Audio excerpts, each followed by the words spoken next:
What is up, everybody? We are back for another episode of Palm City Chucks NFL edition for you this week, the Week 8 recap and Week 9 picks. Let's get right into it, talking about the Thursday game.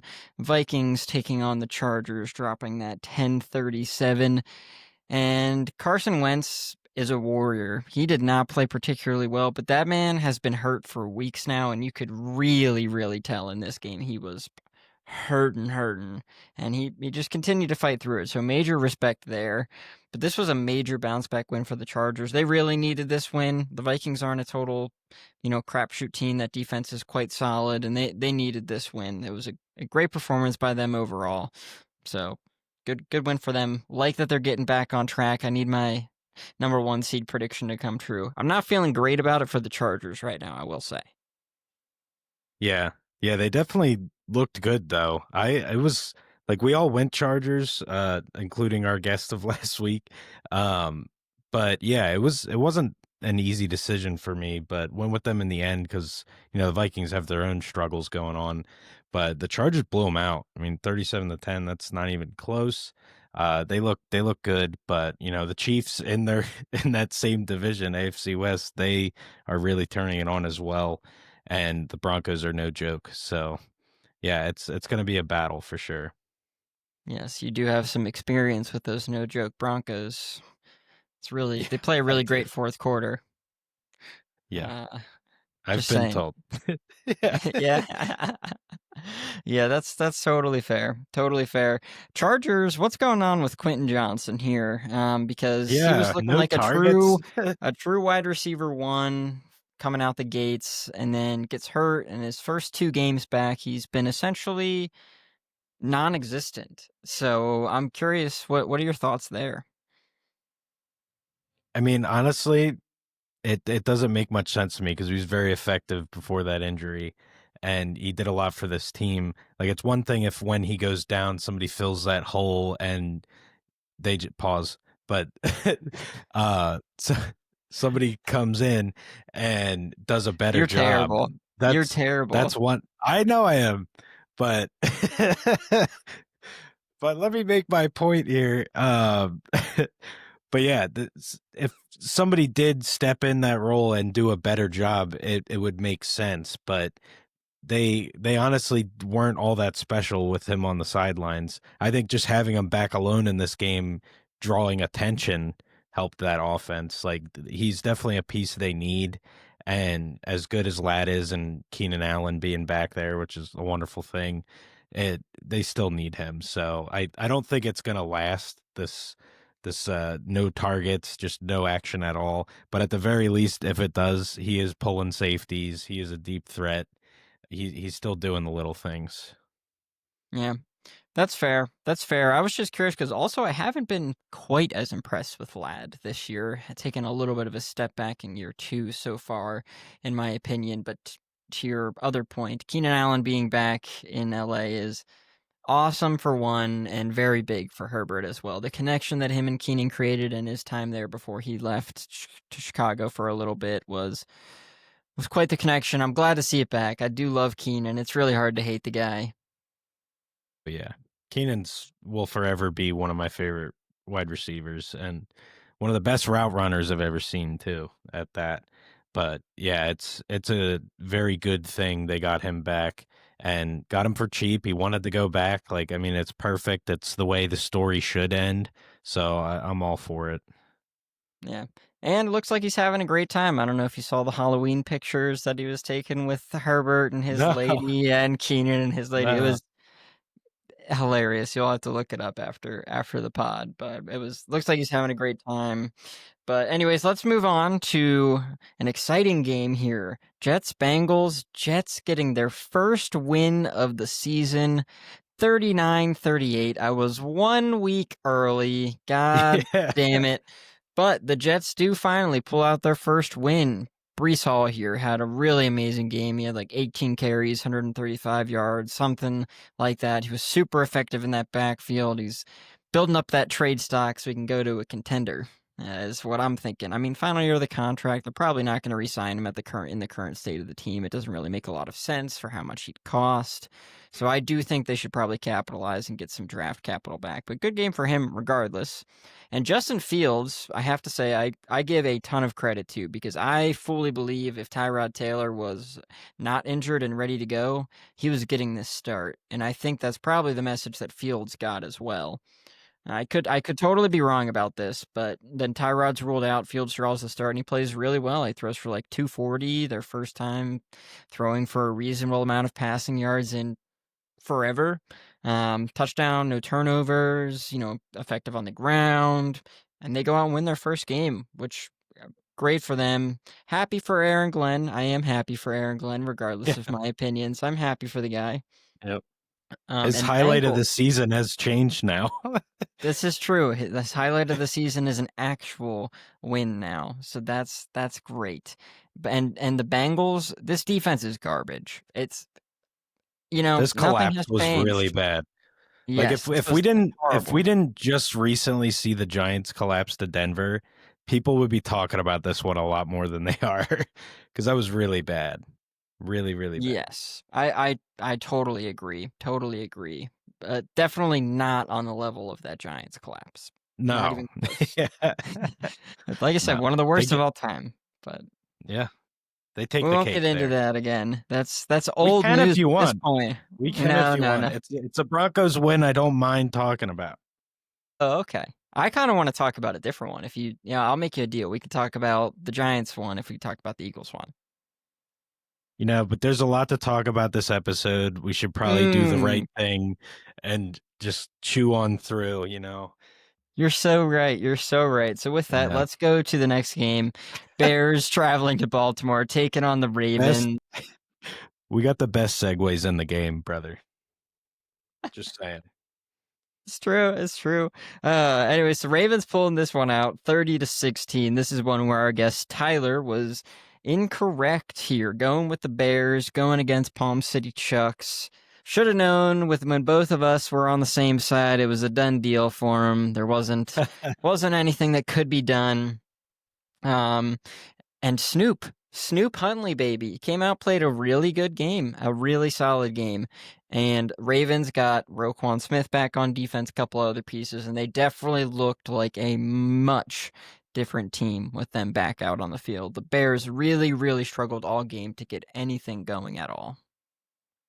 Yeah, they did. To your point, got some pieces back on defense, and that's really where this game, took hold, was the fact that the Bears could not keep up with Huntley, of all people, at the helm for the Ravens. And yeah, it was kind of set early, honestly. Just like watching vibes alone in this one, it was like the Bears were never going to win this game, which, if you've watched a lot of Bears football, the vibe can mean that.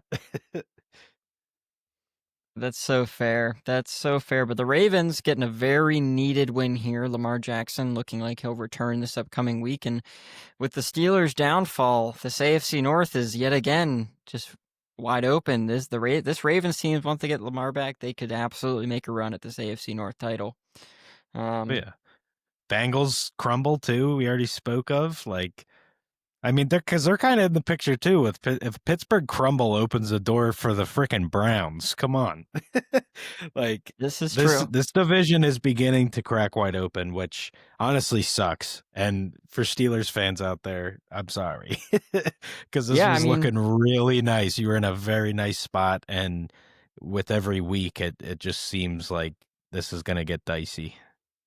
it was just a few weeks ago on the pod. I was coming out here and saying the Steelers have the easiest path to a division title, and I wholeheartedly believed that Yeah, at the you weren't moment. wrong. Yeah, at the moment that I said that, but they have done everything possible to make it very, very difficult on themselves, and they've really given, as you said, any other team in the AFC North a chance at this point. But we'll get more into that Steelers downfall later. For now, let's move on to a game where I was simply confused, absolutely kerfuffled. Dolphins taking on the Falcons, pulling it out 34-10. Like, two things mainly stuck out to me here. One is Tua actually had a really nice game. Good for him. He played really well. And that whole Dolphins offense played really, really well. And the Falcons sucked. They underutilized Bijan. I don't understand why you do that. He is Yeah. light years above any other player on that team. Respect to London, Pitts, whoever else you want to name. They don't touch Bijan, so I just never understand the underutilization there. And this Falcons team is just so confusing. It's seriously night and day. They go out and play an extremely impressive game against the Bills like 2 weeks ago, I think, at this point, and then you got games like this against one of the worst teams in the NFL up to this Yeah. point. What And is you're at going on home. with them? Had to It throw that in sucks, there. but I had to. But you're right. Like how poorly this team utilizes Bijan year after year blows my mind. Like what we're hearing about Jonathan Taylor, which he's having a phenomenal season. I'm not trying to take away from that, but like this is some shit we should be hearing about Bijan and how good he is in the pass game too. Like he could totally be the best running back in the league for 2 years or whatever. Like he's totally that type of back that can just take the league over for a run. And then you know how running backs be. It typically doesn't last unless you're like King Henry, but you fall. But these are peak years and they're just letting him sit on the sideline or not play. Like or not give him the ball. It's ridiculous. And like you said, he truly is the best player far and away on the entire team. But yeah, on offense too. It's really annoying that they don't use this guy. Yeah, I mean, he's a true. I think people wanted to think of him coming out of college. Maybe some still do. Is just a really, really great runner. But you mentioned the pass game there. He is, in my opinion, he is like Christian McCaffrey. Like that would be my Yeah. comp. Like he could Yeah. be what He could Christian get McCaffrey is. usage like that. He Yeah, should be getting usage like that. And he's not. especially when Penix is running the team. I'll do respect to Penix. Like he's serviceable starting quarterback in the NFL, but he's not one of the top guys, and he's not ever going to be. So use your other weapons to help the man out. You'll make him look even better. We see that happen Yep. on so many teams. So I Yeah. don't understand. This Falcons team is really confusing to me, and we all got Yeah. this one wrong. Yeah, we did. But like you said, before we move on, just want to say credit to Tua. He did have a phenomenal game. And I think you even mentioned it in last week's episode that back against the wall mode for Tua, like maybe we do see something here. And yeah, we definitely did because he looked very good. I guess he could see over his lineman this week. Must have grown a Yeah. few inches. Yeah. Well, it actually turned out it really wasn't his fault. The O linemen were wearing high heels every other game, and now they're not. They're wearing flats, and Tua can see again. It's great. Oh man. Let's move on to talk about something else that was flat, and that was the Panthers' performance in the Bills-Panthers game, dropping this one at home 40-9. I can't believe I'm It's saying this. A year ago, I couldn't even fathom this. The Panthers need Bryce Young back. yeah, that's what I'm saying. It's so unfortunate that he had to miss. They were really getting some, full head of steam going there. They had numerous decent to good games in a row. And yeah, I mean, they kind of ran into a buzzsaw here too. Like Bills were coming back from bye, I believe, and they've struggled lately. They needed to beat the shit out of somebody, and it was kind of one of those games too. It probably would have happened to any team. Like the Bills were just destined to beat the piss out of somebody, and you were just the unlucky one who had to play them. Yeah, that's so true. Panthers still 4-4 though, which that's Oh yeah, progress right there. I'm pretty sure yeah, that matches their win total from last year already. So sounds right. Definitely yeah, flirting with it. If not, it's 4 or 5, I think. It's so somewhere around there. So impressive start, but they do need to bounce back a little bit. It does seem like going forward, we've been talking about it off and on that the running back share is going to change. It does seem like Rico Dowdle has a pretty firm hold on a true starting job now. So feel a little bad there for Chuba. I do love me some Chuba, but Dowdle's probably the right choice with how he's been playing as of late. yeah. Yeah, that was dope the way their head coach came out and said that. Like he just kept it a buck, but he was like, with what Rico's been doing, like how can we not? Like we wanted Hubbard to get in the mix back from injury. Like like we are both firm believers in like you really shouldn't lose your job when it comes to injury. So they kind of gave him his shot there and probably still banged up, playing hurt. But yeah, it wasn't what Rico's been doing. So Rico's going to get this job. Yeah, and I think fair play. He's played really, really well since he got his first start since Chuba went out. So it's hard to disagree with what Canales said. I mean, he wasn't wrong. So there is that. But I'm excited for this Panthers team. I think they're headed in the right direction, which is very exciting for Panthers fans. Because ever since that Cam Newton year with a nice run, they have been in the shitter, to put it Yeah. kindly. So Yep. Always there's got to that. dive on a football. That's all I'm going to say. Got to dive on that thing. It's not wrong, not wrong.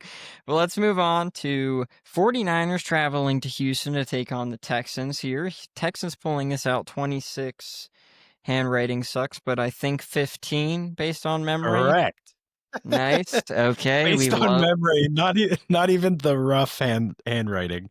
He threw it out Yeah, completely. It's based on no, memory. the second letter in that 15 number in that 15 was not Yeah. legible, to say the Maybe it least. was a letter. That's why It very well could be, to be honest. But anyways, I kind of want to give the floor to you here because you ended up going with the Texans here because of what the book said coming into this game. Yeah. So Yep. Yeah, I'm glad you remembered that because my little experiment paid off.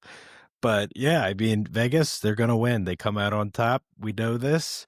Thought it was a little fishy, but the Niners were plus money. They're the better team. They've played better this year, even with Mac Jones and all their injuries. They haven't had Pearsall in freaking over a month at this point. well, he's been out for But like 7 weeks, bro. It's been yeah, forever. yeah, if it feels like it. But yeah, Texans take care of business at home here. They're kind of starting to look a little bit better.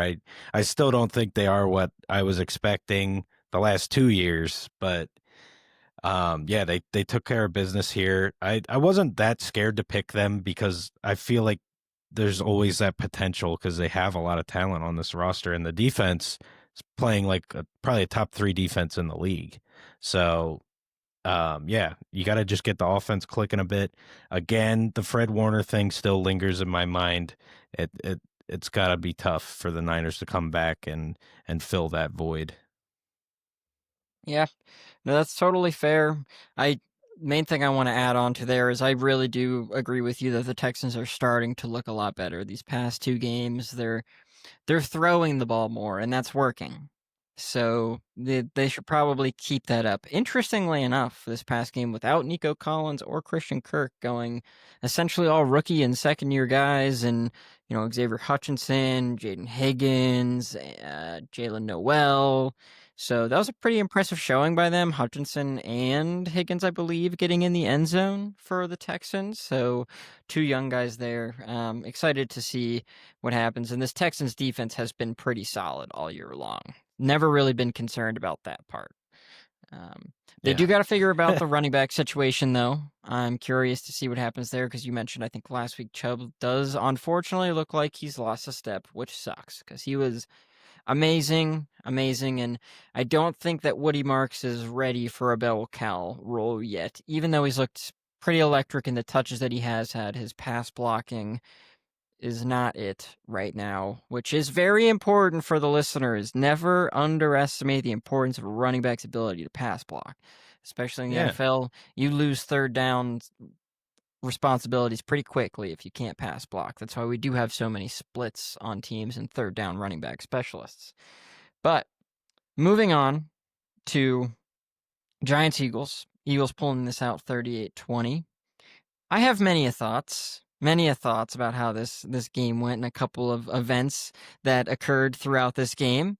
But I'm going to let you start because I want you to, have this opportunity to talk about your team first. I appreciate it. For starters, the Scatabo injury was terrible. It literally flipped my stomach. That was just a terrible, gruesome injury, and it sucked. Nobody likes to see that, even when it's a division rival. And I also lost $500 because it wasn't due to a head injury, but no, I'm kidding. But I gotta make jokes in dark situations. But yeah, that really sucked. That part of the game was brutal. Another brutal part of this game, the officiating in this game was horrendous. Both sides of the ball, numerous terrible, terrible calls. For one, and I know you're going to bring it up if I don't, the tush push, that is a fumble, my friend. Thank This you. play, Thank they you. are so they are so slow to blow the whistle for the stoppage of forward progress on this play in particular, but in general in the NFL, it is something they're typically slow at. They let the O lineman get that extra push, even if it stalls for a moment. Every single tush push play, it is stalled for a half second and then it goes, which that's fine. But then here on this play, you have granted, it wasn't a half second, but like maybe a little bit more than a half second on your way to that full second. And Thibodeau rips the ball away from Jalen Hurts, and they say uh, that forward progress was stopped, plays dead. It's non reviewable. You can't hear when the whistles go off, all this shit. For starters, he definitely had the ball, or that ball was moving before I heard a whistle watching the play live. So that whole theory should have been thrown out of the window. And the forward progress wasn't stopped at all. And it was such a quick whistle for, like I said, a play that usually they are resisting the whistle for numerous seconds. So that was really messed up. Um, but yeah, and there were a lot of calls bad the other way as well. But the actual game itself, I'm just really glad we pulled this off in this way. It was the first game in a while where I wasn't sweating, which is nice. And we did it without AJ Brown. I mean, first like play of the game, Saquon goes long as shit on his former team, and it's something he did constantly last year, and we didn't see it at all this year until this run. So there was a lot of good. We got Tank Bigsby involved, which he played phenomenal as well, over 100 yards and like 10 touches, like just craziness. And he didn't have a 65-yarder or however far Saquon's was. But yeah, it was a good game as far as how the Eagles played and everything. But really, the officiating, one of the worst games I've ever seen. Yeah, I agree. The officiating was terrible, and I will agree that it did go a little bit both ways, but I paid attention to this one pretty heavily. It's one of the games I no Lions game, so I was able to really zone into some of these. And for you being a fan, this was one of them. But I really felt like the Giants got a little bit harsher treatment than the Eagles did. Not to say there weren't any bad calls that went against the Eagles, but I do think that the Giants had it a bit harsher, in my opinion. I don't think it would change the result of this game. I will also come out and say that, but I don't think that it does them any favors when the Eagles are definitely a favorite here. I do want to talk about the fumble a little bit more because that was definitely going to be one of the main points that I brought up if you did not. And I'm glad you clarified at the end there. I was getting concerned when you said like half second to a second because to me, that ball literally never stopped moving forward. Jalen got stopped and then tried to reach the ball forward. That ball never, Yeah, ever, ever stopped moving forward until it was loose. That was one of the most egregious mistakes I have it's a ever terrible seen call. in my life. That was awful. Absolutely terrible. That is a fumble 11 times out of 10. So that was pretty unbelievable. I can't believe it's not getting more attention, to be honest. It's like that's one Yeah, of those it things was that it was seriously that bad. Like I'm happy it's not. Let's forget about it. Move on. yeah. We don't need any more negative spotlight against the tush push right now. And it's almost like the refs were causing it. It was that bad of a call. Like there was an underlying Well, scheme there where they they want the tush push banned, so they're you doing could argue ridiculous shit to stack up evidence. Like I don't yeah, know. you could It argue was that messed it's up. on the refs for the whole thing because here's the deal. I think if they call you on your neutral zone, shit that I complain about all the time, I think you would change it and you would still be like pretty successful on the tush push overall. Maybe not 90% or whatever the hell you're doing these days, maybe like 70 or Oh, 75 definitely. because you do still have like a very strong offensive line. Jalen has very strong legs, so I'm sure you'd be one of the better teams at it. But I think honestly it might all track back to the refs because that's what's pissing everybody off is that you're But yeah. like, not having anything go your way when they call a tush push here. But that's a story for A different day. And one other thing I do want to ask you about, this one did get a little bit of buzz. You mentioned the Scatabo injury, which I do want to add.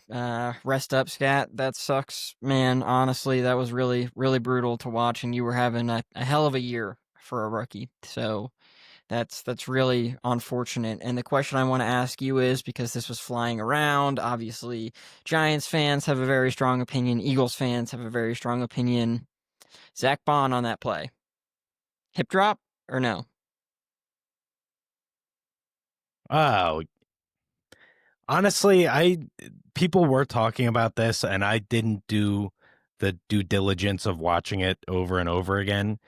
This injury, like, I'm not kidding, it seriously flipped my stomach. Like, it was bad. And I mean, I've watched sports my whole life. Like, we see some shit every once in a while, but this one was nasty. Like, I honestly don't even want to speak on your question because it's coming out of my ass if I do. Like, I haven't seen it enough to rule judgment. Like, I literally saw it that one time. Like, if I'm scrolling on social media even and like, I'm continuing to scroll, like, I want nothing to do with watching that injury again. That's very, very fair. I honestly, I saw it live, but then I only went back to watch it once I saw the arguments going back and forth, because I did want to form my own opinion on what I thought happened, and I'll share mine. Like, you definitely don't have to comment if you'd be speaking out your ass. That's Yeah. totally fair. My One thing I opinion do want to is, say before you go oh though is it was on like a pass deflection. So I wonder if that kind of changes things. Like Scat wasn't like running with the ball or anything. So I don't know. I feel like that could change things, but I do want to hear your point on it. And honestly, I'm just gonna have to watch it again because now it's a yeah, talking point. no, that's totally fair. It's actually one of the things I was going to talk about, was that it wasn't that there is. I was very intentional with my words there. I did say hip drop, not hip drop tackle, just hip drop. Yeah. Okay. Because it definitely was not a hip drop tackle, because Scat did never really fully secure the ball. Now, one thing I wanted to say up front before I say the second thing is, Giants fans are coming for Zach Bond a little bit. There's some people, others, coming for Zach Bond a little bit, trying to call him dirty. I do not think that this was dirty or intentional. So I'm just going to throw that out there. I really do think I he was just appreciate trying to make a play on the ball, and everybody just fell kind of weird. However, I do think that it probably was a hip drop. And end of the day, I do think it was a hip drop. I do not think that it was necessarily intentional. He was trying to bring him down. I do think he was trying to play the ball, and he ended up wrapped around Scat, and Scat's leg got caught underneath his legs when he went down. So I don't Yeah. think Zach Bond is dirty, but I do think it was a hip drop. Yeah, I will say, I mean, I see every second of Eagles football. He's not a dirty player. Like, there may have been a dirty play if you want to spin it like that, but he is not a dirty player. The second thing I'll say is, if you're coming for Zach Bond, what do you mean? Because if you want a penalty, the hip drops are not called live. Like, players get fined after the fact. These are getting missed every single week. There's plenty of them. It's honestly, it's how this generation of players were like taught to tackle and they like take it away once you get professional. Like, and obviously the game's always going to change, and the kids now that are growing up aren't tackling that way, but I mean, these players definitely were taught to do that. Like, there was no problem for them growing up. So I will say that. And then, yeah, just what do you want? Because I'll probably get fined if that's if that's your beef, but you're not getting the flag there almost ever. I honestly don't know if I've seen a flag live for a hip drop. Like, I maybe definitely once. have. I definitely have, but it's very uncommon, like once or twice. And like I said, it wasn't by rule, it wasn't a hip drop tackle, so I don't even know if he can technically get fined for it Penalized or fined. either. Yeah. Yeah, like I'm not really sure. Like I said, I think this was just an unfortunate football play where that's how he kind of ended up falling, and Scat's legs unfortunately got cut underneath. But anyways, let's move on from that. Rest up, Scatabo is the last thing that I'll say. And Big Dom, that was pretty cool of him to take the pizza and the cheesesteaks Yeah, to that him in was the dope. hospital. So shout him out. He's That's trying to dope. win back some good publicity, because we know Big Dom's got a lot of bad. So there is that. I'm not Yeah. wrong about that. So Tune in next week for our Big Dom episode. That's all yeah. we're going to talk about. Yeah. But all right, let's move on to the Browns traveling to Foxborough to take on the New England Patriots. And Drake May and these Patriots, they continue to play really, really well. Really well. Tracking back to the other side, unfortunate for them, their one like true spark of this year, Quinshon Judkins, goes out pretty early and is out for the remainder Hmm. of the game. Unideal for the Browns, unideal for your fantasy team. Uh, Yes, indeed. In both leagues. But we got it done uh, in one. That's oh, okay. not in ours, I'll tell you that. Um, I literally don't know how to get it done in ours. hey, you have a great chance this week. You're playing the other lowly, so you got a shot. The other lowly. This is what they say about me. No, that's just what I say about you. Yeah, Oh, good. Good. yeah. But anyways, yeah, so that's unfortunate for them. And I think big question here is I don't think that Dylan Gabriel's necessarily done anything to lose the job, but he hasn't done anything to win the job up to this point. Are we getting close to the time where they give Yes, Shadur a run? definitely. 100%. It's going to be every week now. It's going to be almost impossible not to. Like, it's what everyone wants. It's what I want, even. Like, I'm not a big Shador guy or anything, but it makes sense for the team. They got to know if their future quarterback's on the roster. Spoiler alert, no, but they have to know. And yeah, you got to give him a run. And you said it very well. It's not that Gabriel did anything to lose it, it's just he didn't do anything to keep it either. Yeah. Selfishly, I want them to start Shadur and see him fail, which is a bit rude, and I am rooting on your downfall, Shadur, and I'm sorry about that, but I just would love to see it. I think you've conducted yourself terribly since coming into the NFL. I think you were riding on your dad's tailcoat, and that's just kind of how it's been for a while. There's a Well, I reason that you. honestly, Go ahead, sorry.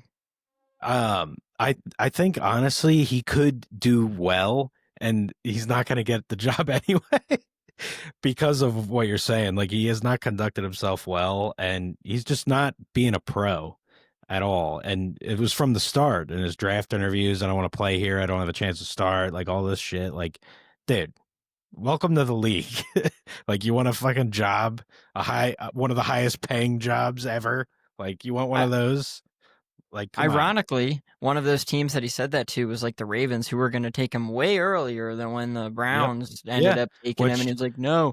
And he would have gotten a starting run. And if he played well, then heck, he's a top trade candidate for a bunch of these struggling teams right now to get a young guy with some promise. Nope. You're sitting behind Dylan Gabriel, third yeah, round rookie quarterback on the lowly Cleveland Browns. Shadur, yeah, this is what you yeah. wanted? It's true. It's a good point. He would have had a better system around him had he been somewhere else if there was a chance to play. And like you're saying, the Ravens had interest. Lamar obviously missed some time.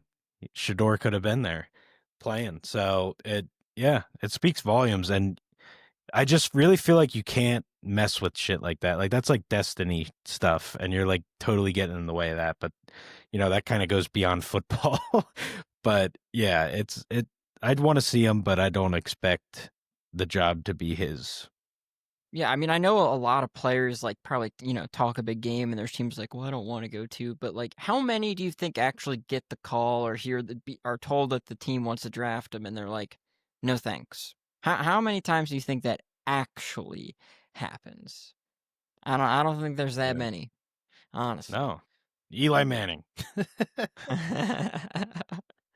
And he got traded anyways, so but let's move on to the Buccaneers taking on the Saints, and the score of this game surprised me a bit, 23-3 in favor of the Buccaneers. Not because of the talent here. The score makes total sense for the talent on each side, but you mentioned it last week, like division game and these Saints, man, they give these Buccaneers some trouble.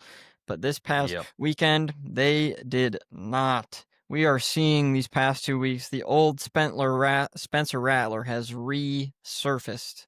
My goodness. Very brutal showing from him this past weekend, and he even gets benched for Tyler Shuck. The rookie gets his first run Yeah. in the team. Yeah. What a roller coaster. He was looking nice. He had put a few decent games together.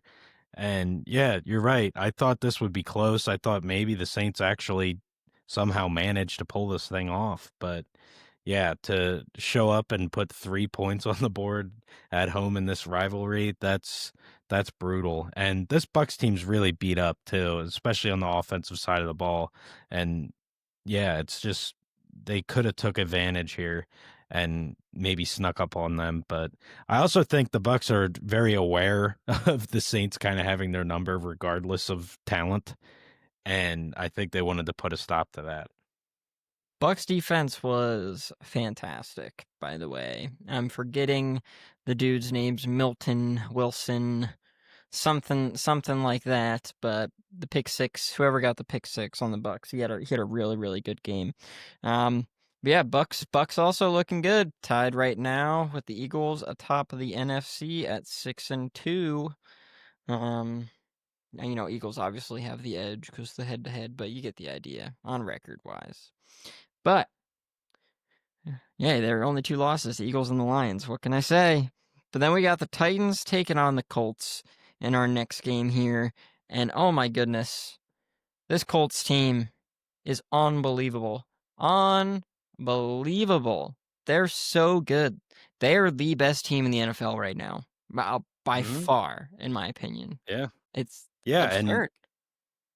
honestly, Taylor's like he's getting the MVP nod for me right now. What he's doing is absolutely insane. And I'm always a little bit pro give it to a non-quarterback, please. Just one time, please. And Danny Dimes, of course, is just playing tremendous ball as well. But this defense is no joke. Like this is week after week after week. The Colts are scoring in the upper 30s, like pushing 40, and the defense is taking care of business too. Like they're freaking smacking teams, and it's wild. They're really playing amazing and they're a real threat. Like I'm really curious come playoff time if, the AFC juggernauts that we've seen in playoffs year after year after year, if they take this team lightly. And they're probably not going to, especially considering the Colts are freaking on their way for the 1 seed. So, They are indeed. It's really crazy. But they're just playing so well. Jonathan Taylor scoring a gazillion touchdowns. Don't get me wrong, he's getting a ton of yards too. He really is, but he's not even like on pace for a CJ2K type year in terms of total yards. But the amount of touchdowns he is scoring is absurd. What does he have? 8 or 9 in the past 3 weeks? It's ridiculous. it's disgusting. It's The season literally total is ridiculous. guys dream about the season total being what he has right now, and there's so much time left. And if he just keeps this pace up, like he's really going to put some pressure on people as far as the MVP race, and it would be really cool if he could pull it off. I mean, I think if he keeps this type of scoring up, I think he's got a real good shot because that's what they want to see right there. Because CJ2K didn't even win the MVP in his 2,000-yard rushing year when there was one less game. Neither did Adrian Peterson, like type of Oh, you situation. have to do so much, Yeah, so much. That's why I want it to happen. And like, I don't yeah. The know, touchdowns are are these flashy. guys That's what not voters pay valuable? attention to. That's what guys pay Right, attention to. So if you're putting up, right.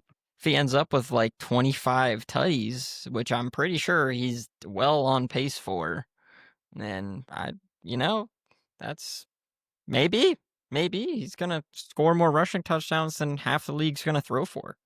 So something to ponder, something to think about. And then this Titans team just continues to suck.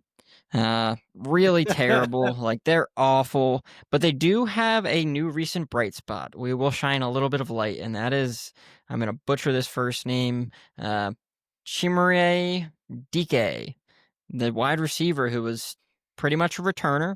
Alec Iomenor got the nod as the starting rookie wideout from the beginning of the year, and he's still getting a ton of snaps, and that isn't changing. But his target share is dropping, and that is in favor of DK. And he's had two really good games in a row. So I'm excited to see what he does. Yeah, something to look out for. That's the one good thing. You can always find some positives with these NFL teams, and we look towards the youth for that. And yeah, these young rookies, I mean, they're building chemistry too. You never know with Ward too. We've talked our shit on him, but it's still just we've both agreed it's still too early. Um, but yeah, it's cool. You got to see who's like the diamond in the rough here. Yep, so true. So true. But let's move on. A game you'll be excited to discuss. The Broncos traveling to Dallas to take on the Cowboys, and they completely dismount these Cowboys in Jerry's World in Dallas. 44-24 final. And they put Joe Milton, the Cowboys did, at the end of this game. It was so out of hand. Joe Milton got a series, and in fact is the reason this game was as close as it was, because he scored a touchdown there at the end when, Yeah. Dallas made it a little easier as well. But Yeah. this It was a Broncos good team is ball. also no joke. No joke. It was. Yeah, Broncos starting to heat up. It's great to see. And this Cowboys defense, they're just like really, really in a bad spot. But this is a game the Broncos can build off of and, kind of get some momentum for that offense because the offense is totally the question mark with this team. The defense is phenomenal. They've definitely had some bumps this year, but, they've had some health concerns and that's kind of starting to get better. They had some free agent acquisitions. They got to kind of mesh. And yeah, this defense is only going to continue to improve. So if they get the offense going like this, man, this team kind of becomes unbeatable. So it was really good to see against the Cowboys. Always love when they're, just getting their ass kicked. Hey, Pat Surtain going to be out for a while for the Broncos, though, hitting IR with that shoulder injury. So that's unfortunate because he is a stud corner. But Absolute yeah, stud. I'd also yeah, like he to get takes your ones take. out. This is true. This is true. I'd also like to get your take on Jerry come out and saying that the Cowboys are, and I quote, open for business. What does that mean coming from Jerry at this point in the year, in your opinion? Who the hell knows? He's gonna trade for like a zoo. Like it's not even gonna be related to football. Like it's freaking Jerry. We don't know.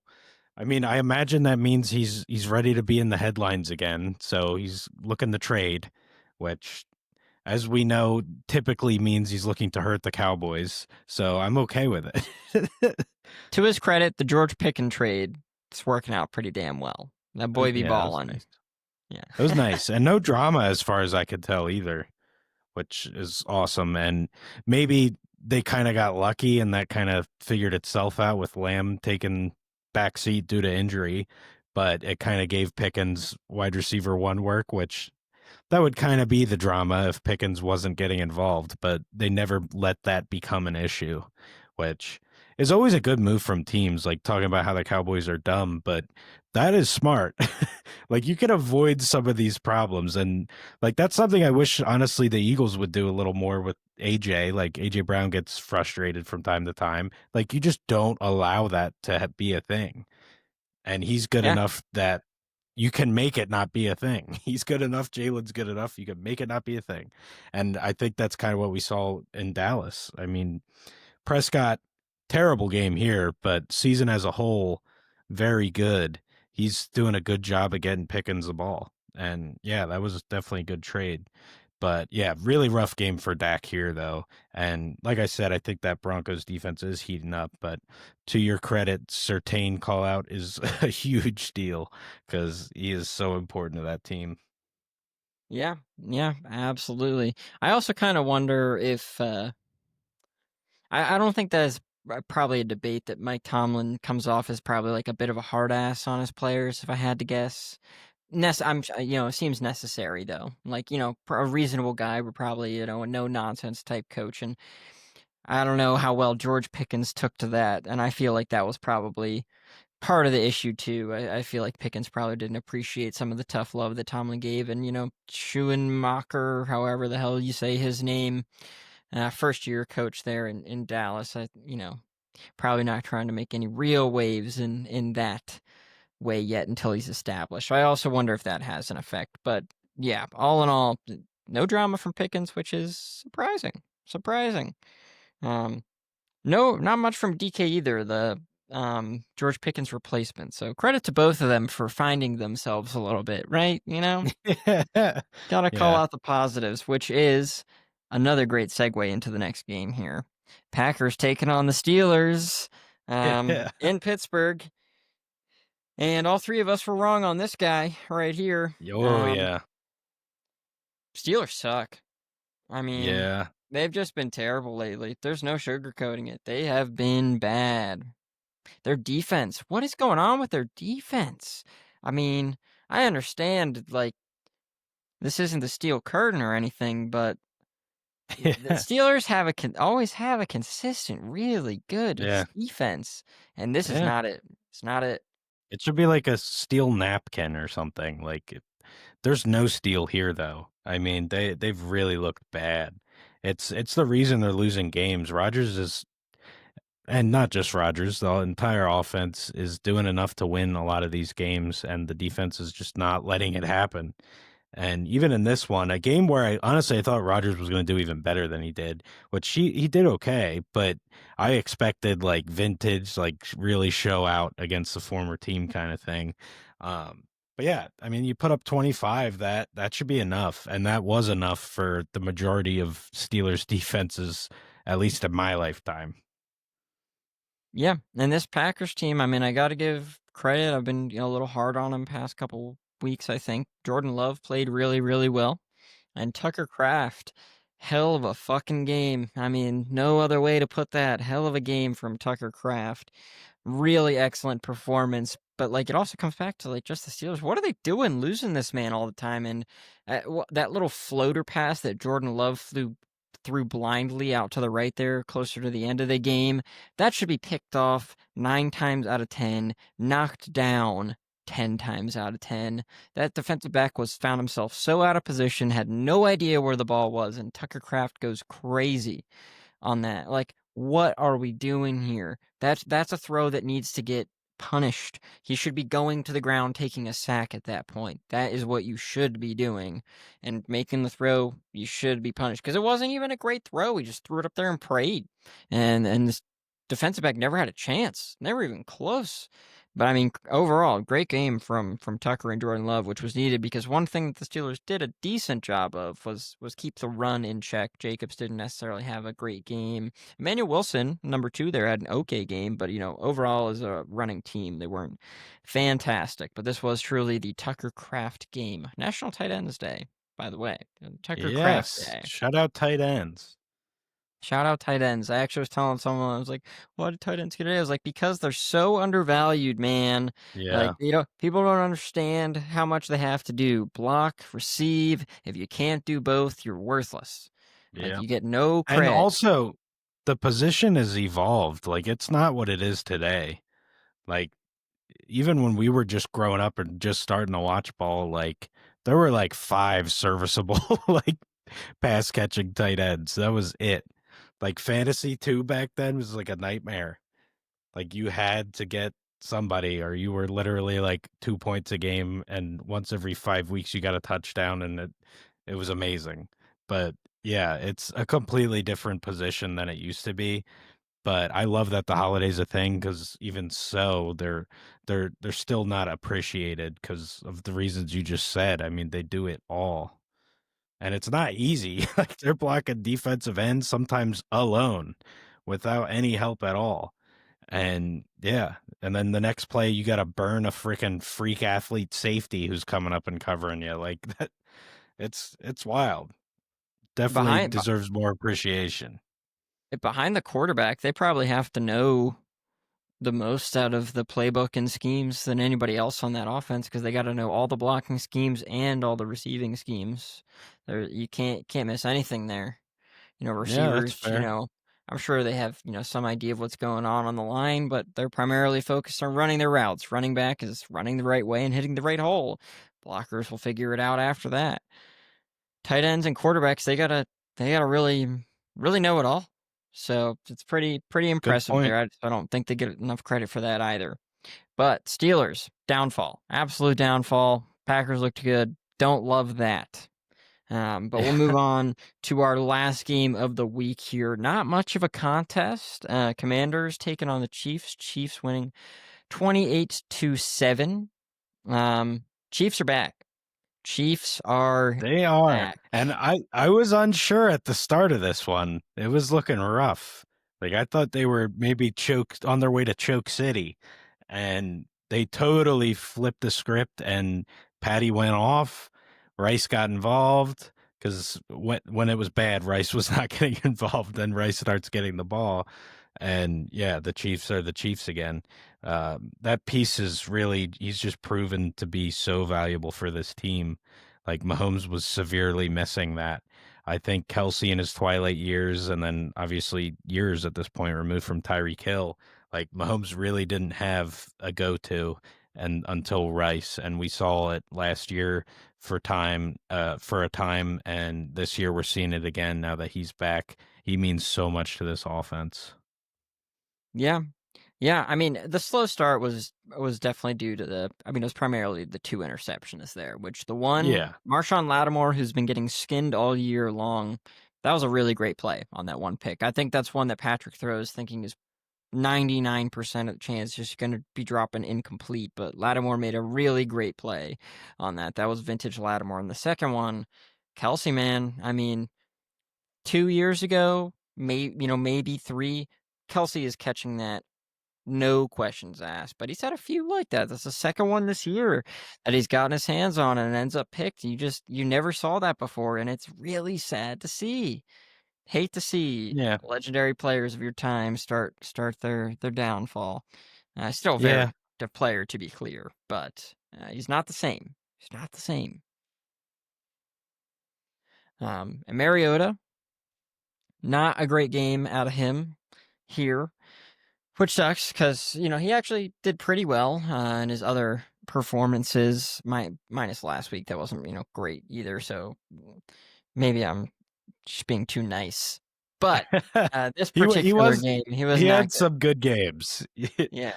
You're not out of line for saying that. But yeah, here was not his day for sure. Yeah. But all right. So that wraps up the week 8 recap. Nice light week, only 13 games. We had 6 teams on the bye. Crazy. Crazy work. So let's get to our week 9 picks here. So let's talk about last week. How'd that turn out? Our guest Tyler went 7 of 13.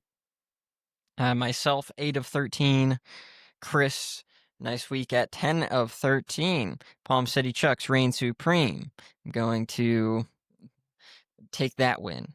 But that brings my total to 74 and 47. Chris 83 and 38, which is quite excellent. I am now 9 behind, and it's becoming tough. I can't make up any ground, Chris. I mean, I just got to give you credit. You're having a good year here. You're just making a lot of the right picks week after week. You're not leaving the door open any week, really. So it's pretty impressive, and you are back up to 11-0 on the ESPN experts as well. By the I way, was thinking there is a shot at that. yeah, you did, and I am in much of the same spot. So not much changes for me. But let's make our picks for this upcoming week. Thursday, we have the return of Lamar Jackson to the Baltimore Ravens, taking on the Dolphins in Miami. And I've got Baltimore winning this one. Dolphins played really well last week, but Lamar's back. Ravens defense is getting a lot of players back. We saw that last week, so I got Ravens all day. Yeah, I got Ravens too. I really think last week's win against the Bears without Lamar is so valuable for this team too. And we mentioned Pittsburgh's crumble that they're probably in the process of doing, and it may continue. But yeah, that all of this is just fueling Baltimore. I wouldn't want to play them right now. I'm sure it's going to start firing, and they're going to make this push.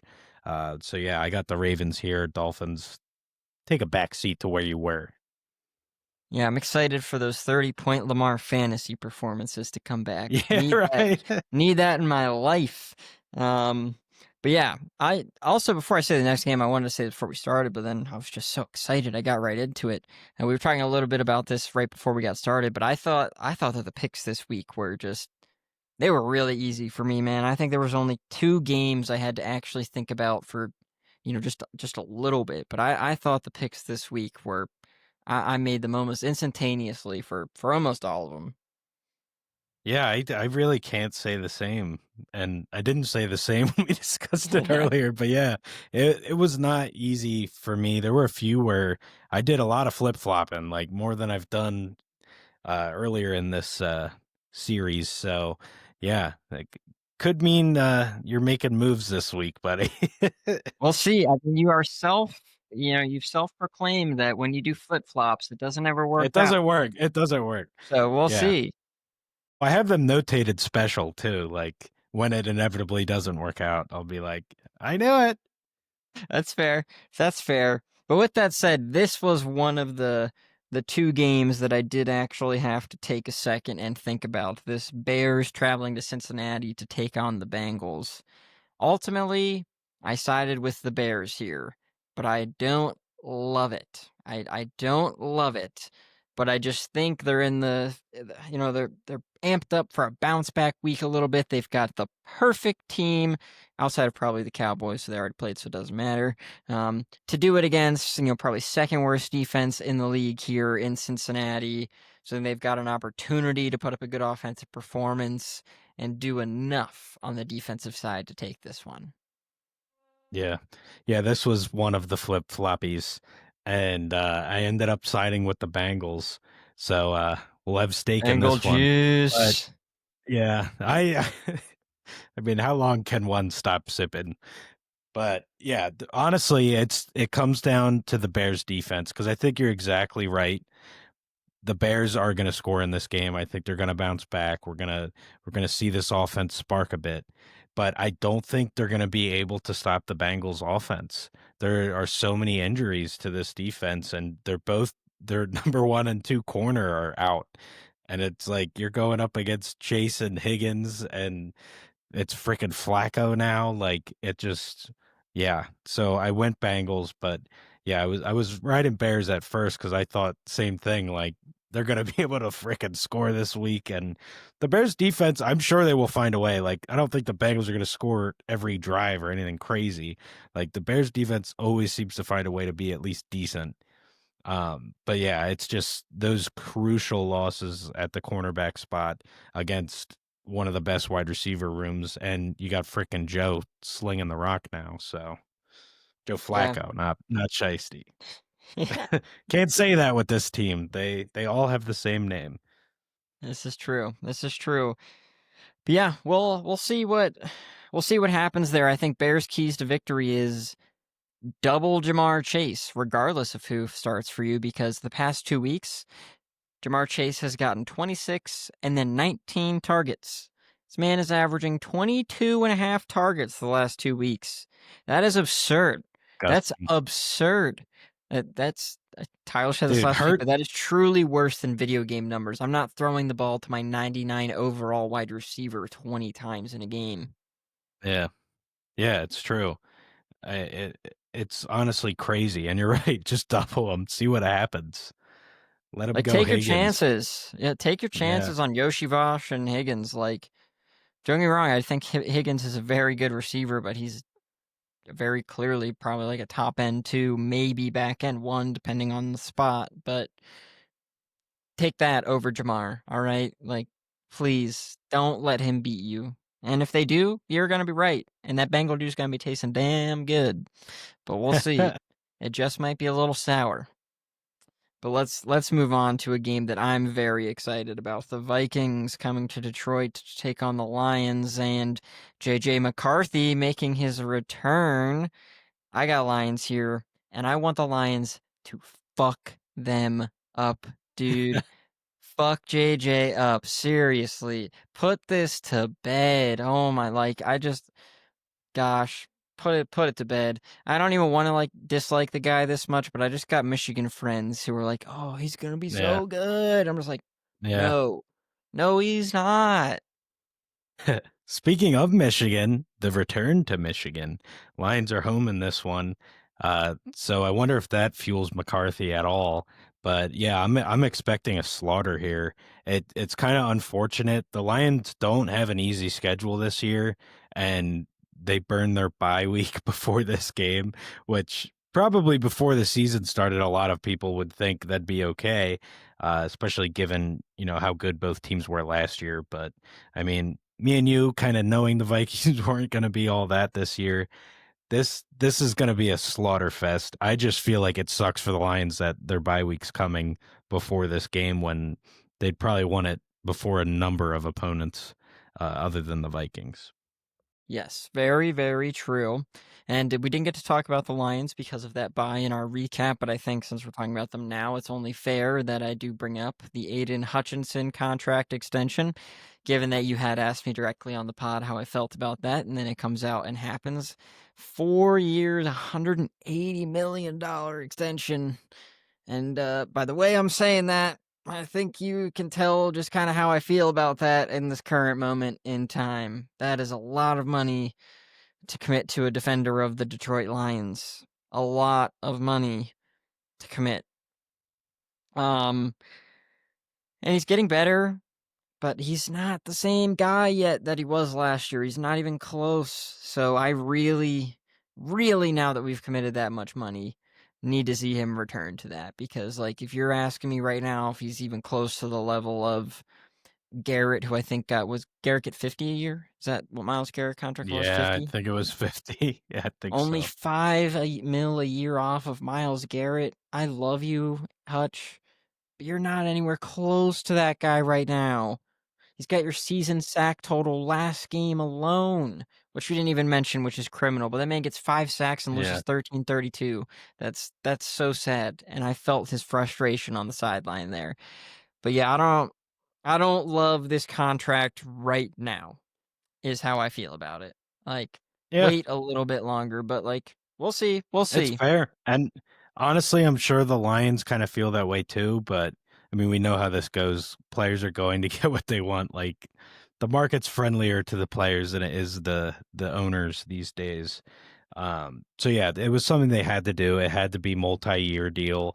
If anything, you can be somewhat happy it's only 4 years and not five. But it's still a crap ton of money and it is a time commitment, but it's totally a gamble. It's an investment on the future. He's a young guy and he did kind of show us what he's all about and it was phenomenal. But as we know, sometimes with players it's that second year, year and a half after the injury where they're back to them true selves or their true form, I should say. But yeah, so that might be the story here or it's not a great deal and you got fucked, but we don't know yet. I think it was something they had to roll the dice on. I think I'm in full support of them doing that. I think that's the right move for the organization. If he is what he was last year, I mean, you don't care about that money at all because what he's giving you is worth that. But he does have to do it, and he hasn't really been at that level this year, as you mentioned. It's totally fair. I'm kind of curious. I want to see because we drafted him when? So this is year 4. So he's got the. I guess it's fair. For some reason, I thought it was year 3, but like, because I did only see this today as well. But I guess in year 4, like, you've got the 5th year option, but Yeah. you know, how is he gonna love that? Making a deal next year. So like, I'm not saying I wanted to get rid of him. And I do think it could still totally work out. I think I'm more fearful than anything else that Yeah, which is what he is this, understandable. what he is this year, which isn't bad by any means. It is good, but it's not the Hush that we saw last year before he got Yeah. hurt. So I'm I just a think little what you're fearful. feeling very similar to how I felt when the Eagles first got Barkley. Like I was very happy. I could see the potential, but that was a ballsy ass move and a very risky move, especially given Saquon's injury history. Hutch only really this one major one.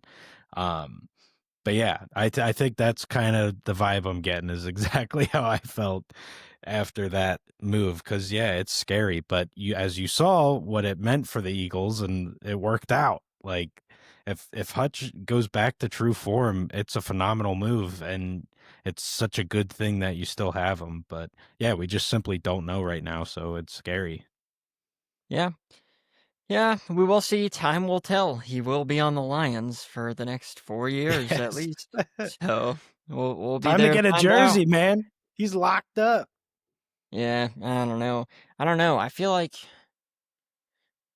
don't know. I feel like I almost owe it to Jared Goff to get one of Really? him. Like, dude, I would have he put is a I would have major put reason. money on you going Amon Ra. money. Or Gibbs, honestly. There's Well, numerous I was gonna get there. I was liabilities. gonna get there next, but I'm saying Goff because I think that man deserves a lot of credit for the turnaround of the Detroit Lions. I think he's a very, very big part of that. Very big part of that. And he was doubted, and he is balling It was. out. So Yeah, I respect him a lot for that. And he's kind of like a Matt Stafford guy who I think unless he wins a chip, I don't know that I'll ever get the credit that he deserves. That's why I loved that even though it was on the Rams, that Matty Stafford finally got his chip because people yeah, finally, I think, fully yeah. respected him after that. When before he was an excellent, excellent quarterback, but just never quite got the respect he deserved. And I think Goff is not quite the level of peak Stafford. Let me be very clear when I say that. Stafford was a dude. But Goff's still very, very excellent. And I don't think that he gets the credit he deserves. But then I think Gibbs would probably be number two. Amon-Ra 3, I think. If I had to go right now. Do love Brian Branch though too. I gotta say, I can't believe I'm saying. I don't think Hutch. I don't know if Hutch is even in the top 5. To be honest with you, Wow. I know it just feels Yeah, it's too surprising. basic. You know, Yeah. Yeah, but I don't know. Quarterback, receiver, and running back, they kind of are too. Edge rush is at least a little spicy. if we're looking at like positions, sure, but the players in those positions, I think it's a bit different. But that's okay. That's totally. I totally hear your take, and it's not a bad one. I think on the Lions, I feel like Hutch and Amon are probably the top two. Jersey sales. I'd have to check. But anyways, let's move on to the next pick here. Panthers traveling to Lambeau to take on the Packers. And in Lambeau, I got the Packers, no doubt. Yeah, this one's funny to me because if this game was a week ago, Packers were playing like shit, Panthers were playing really good. I would have went Panthers here, but it's so funny how the script can just flip in the NFL. Packers looked really good against the Steelers. Panthers, without Bryce Young, mind you, looked really bad.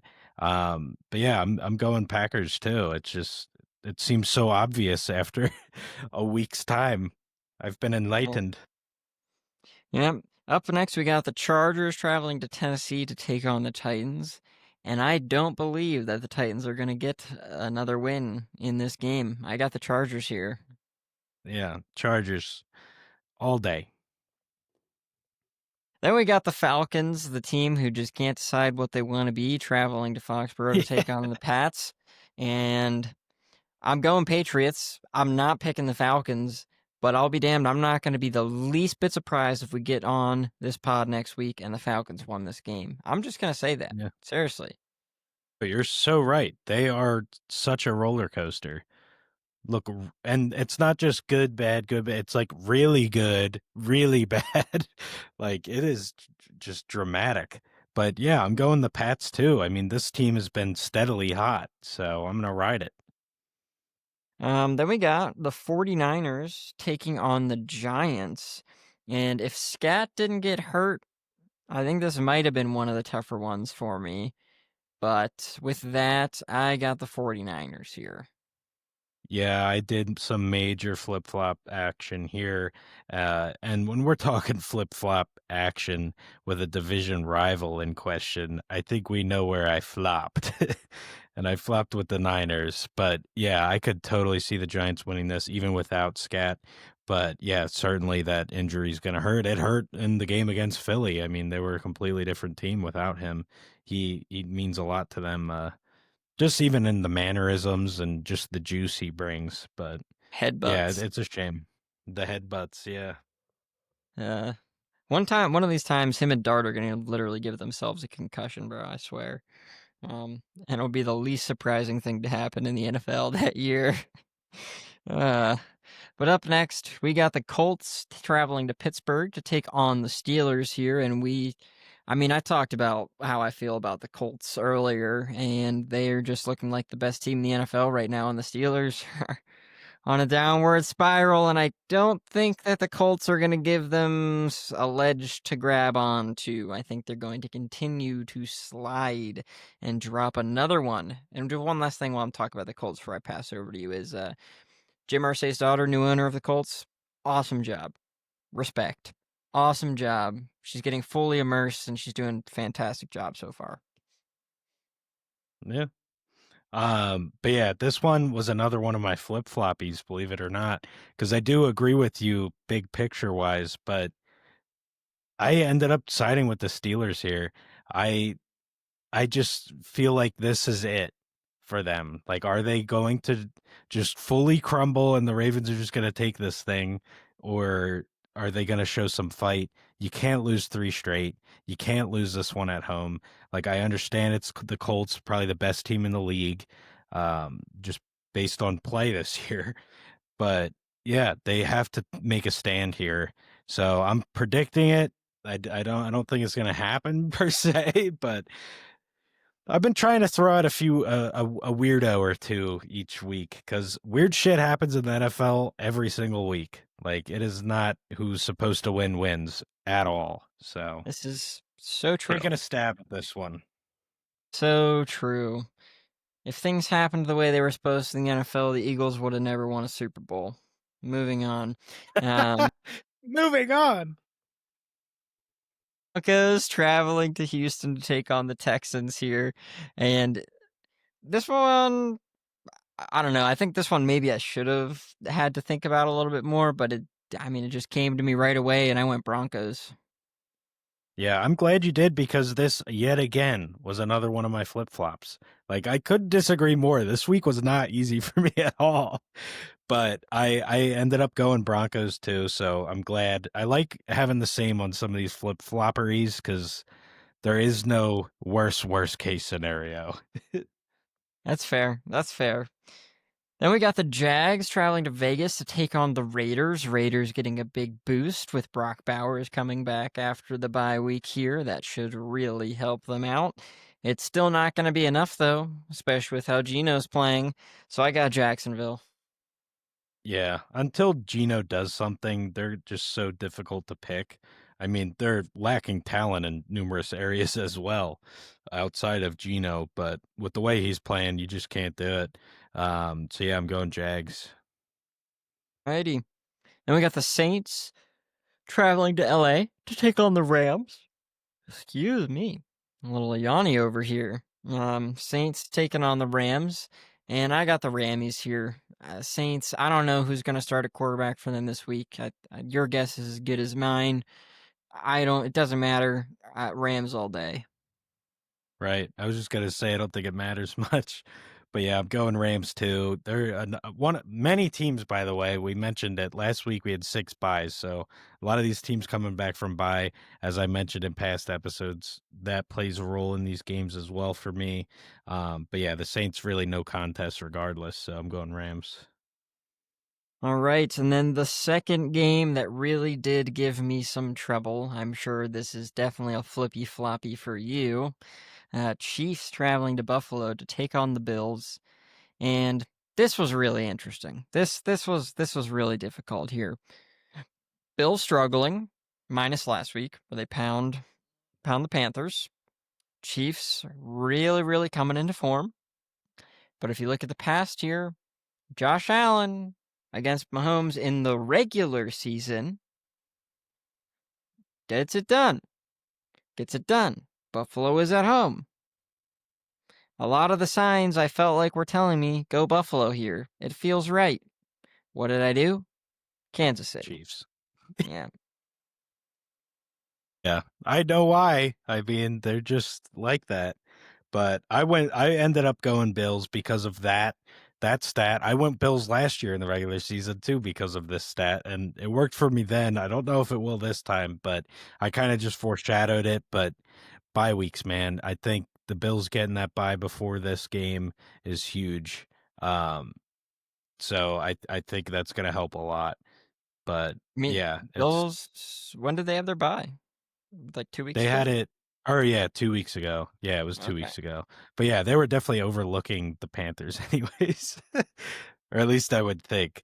But you're right, and that's good too. They kind of got to beat the piss out of a team, which this team usually does. We just haven't really seen it much this year. Haven't looked great. Chiefs showed they weren't insane last week, because the few weeks prior to that, they were looking immortal again. Like I was literally shaken. But yeah, I think the Bills can get it done here at home in the regular season. If this was postseason, it's probably a different story. See, and that train of thought right there is exactly why I ended up going with the Chiefs. It was a slight mini hiccup last week. Like they won 28-7, looked pretty dominant after getting through the 2 picks to start off the game. I think this is an opportunity that Mahomes and Reed and all the Chiefs will see as like, we go out there, win this. We are announcing to the world we are well and truly back, and I think they are Yeah, going to that's want that true. opportunity. So we'll It's see, very but true. it's Yeah, a and fun they're one. giving vibes like that. Like the last year doing the pod with you, and then like the beginning of this year minus the Eagles game week 1. But this Chiefs team, they are so difficult to pick against when it comes to this, because they just freaking win games. But yeah, I mean, I just have to go Bills, because probably blinded by hatred a bit here too. But yeah, they're impossible to pick against when they're playing like they've been playing these last few weeks. Yeah, you've got to really hate the fact that you were probably like, hatred maybe falling off, not holding as much contempt against the Kansas City Chiefs because, they weren't Oh, looking as dominant, and you're now right. they're right back. You're right. There's something wrong with me. I'm like way too quick to like forget or forgive, however you want to put it. But I really am. Like I said it to a buddy, Bama, Alabama in college football, I felt that way. Like week 1 losing to Florida State, I was literally like, damn, I kind of feel bad for them. Like losing Saban, that No. sucks. Now they're like buns last year. They're gonna suck this year, and now they're great again. And I'm like, I freaking hate them. Like, why did I have that feeling of I'm sorry you suck? I don't They won so many times. Bama's like maybe probably like it's probably top 5 least favorite college football teams, but Yeah, anyways. it's All right. fair. We got 2 games left. Let's get through them here. We got the Seahawks traveling to DC to take on the Commanders here. Jaden Daniels probably coming back, I think. I believe that's what I've seen. Kind of seems that way. Although I think it might be smart, um, given their situation, to make sure he comes back fully healthy and maybe just ride the Mariota train for a little bit. But we'll see. We'll see. Either way, regardless, I got the Seahawks here. Yeah. I'm certainly resting Daniels if it was up to me. You definitely don't want to rush him back, especially for this season. Like it's kind of starting to feel like a lost season for them. I mean, they're certainly not out by any means, but it doesn't look like they have enough or can do enough to truly contend. So yeah, you don't risk your really young, awesome quarterback's health. But we'll see what they do. But I agree either way. If he plays, if he doesn't, I like Seattle. They've looked phenomenal, especially on the defensive side of the ball, and that connection the JSN Darnold has formed is amazing. What Jackson Smith and Jigba's doing is absolutely insane. Another thing that's I feel like not getting talked about enough. It's probably because of the Colts, Jonathan Taylor and Danny Dimes just hogging the spotlight. Yeah, I know. I agree. I agree. 2 things to say there is one, like, yes, what he's doing is insane, and I think it really puts in perspective, like, just gonna throw back, a little shout out to my boy Calvin Johnson. What this man did in one less game season. Jackson Smith and Jigba's not even on track for that. So that's something to really think about and throw out there, guys. Calvin Johnson, greatest receiver ever. Just gonna throw that out into the universe.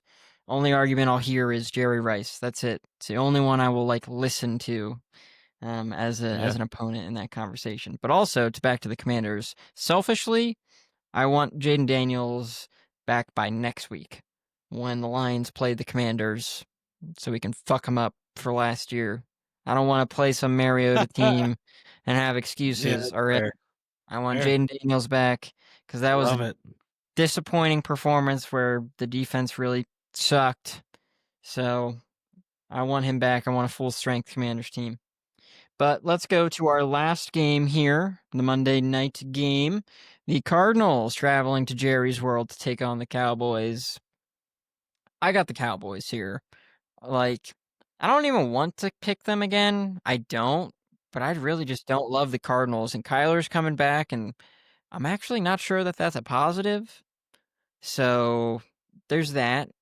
They also still don't. Their running back situation is not great now. Still, Trey Benson's on the IR for at least one more week. It'd be nice for them to get him back next week, but he's not going to be here this week. And I just think this Cowboys offense is going to have a bounce back game. I do not think Dak is going to have 2 weeks like that in a row, and I think that's just going to be way too much for this Cardinals offense to keep up with, regardless of how wide open this Dallas defense is going to be. Yeah, you made some good points there, and I agree. Like, I don't see Dak and this offense throwing up another stinker. I think they're going to bounce back and do really well. But that being said, the defense does concern me for Dallas. It's honestly that bad. I think every game there's a chance they're going to lose. The defense is playing that poorly, and yeah, Kyler. Kind of Tua-like in that he's like back against the wall mode, so he's going to have to perform. So they were a tempting pick here, but I did end up siding with the Cowboys. I do think they're going to bounce back here, but I would not be surprised at all if this defense just sucks again and the Cardinals can actually do some stuff with the ball and get the win. All right, so we got 3 differences this week. I'm feeling like I really need a sweep here to keep myself in the game for the second half of the year. Definitely can't keep dropping games. I don't love that the 2 that I did actually find difficult are we had both of them different. I don't love that. So we'll see how that goes. I need at least a 2-1. I cannot drop 1-2 or 0-3. 0-3 for sure would be terrible, but I can't even do 1-2 at this Yeah. point. But we'll Yeah, see. we don't We'll use see. sweeping each other is a very rare thing I've found. So, yeah, I doubt that's gonna happen, but yeah, I mean, I'm cool with a 2-1. I'm not. I really do need like a nice little a 3-0, 6 with then 8 weeks to go. 3-0 That's would doable. suck. No sweeps. Like I said, I don't like the sweeps. I mean, I would like to do I guess I got one last week, but it's 2 games. Like that doesn't really count in my eyes. It's 3 and up if we're sweeping, there's a problem because that's major movement. Like if It I get a is. 3-0 sweep against you, like you literally might be cooked. Like we No, would I have to think I literally would be. diagnose the rest of the league's schedule, but like there's probably not enough toss-up games for them all to go your way. Like the odds would just be ridiculous. But that being said, you go 3-0, you're immediately back in this race. So, yeah, I'm hoping anything but 3-0 and that's a win for me. Yeah, no, I don't disagree with you. I guess I got to look at it as even if it's just 9 weeks left, 9 weeks left, pick up 1 per week. We're nice and tied. So that's the pace I got to keep on, all right? 1 a week. 1 a week. So 3 right now would be amazing. But with that, thank you everybody for listening in to Palm City Chucks this week, the NFL edition. We love and appreciate you all as always. Please like, subscribe, comment, let us know what you think, and we'll be back with you next week. Later, PCC!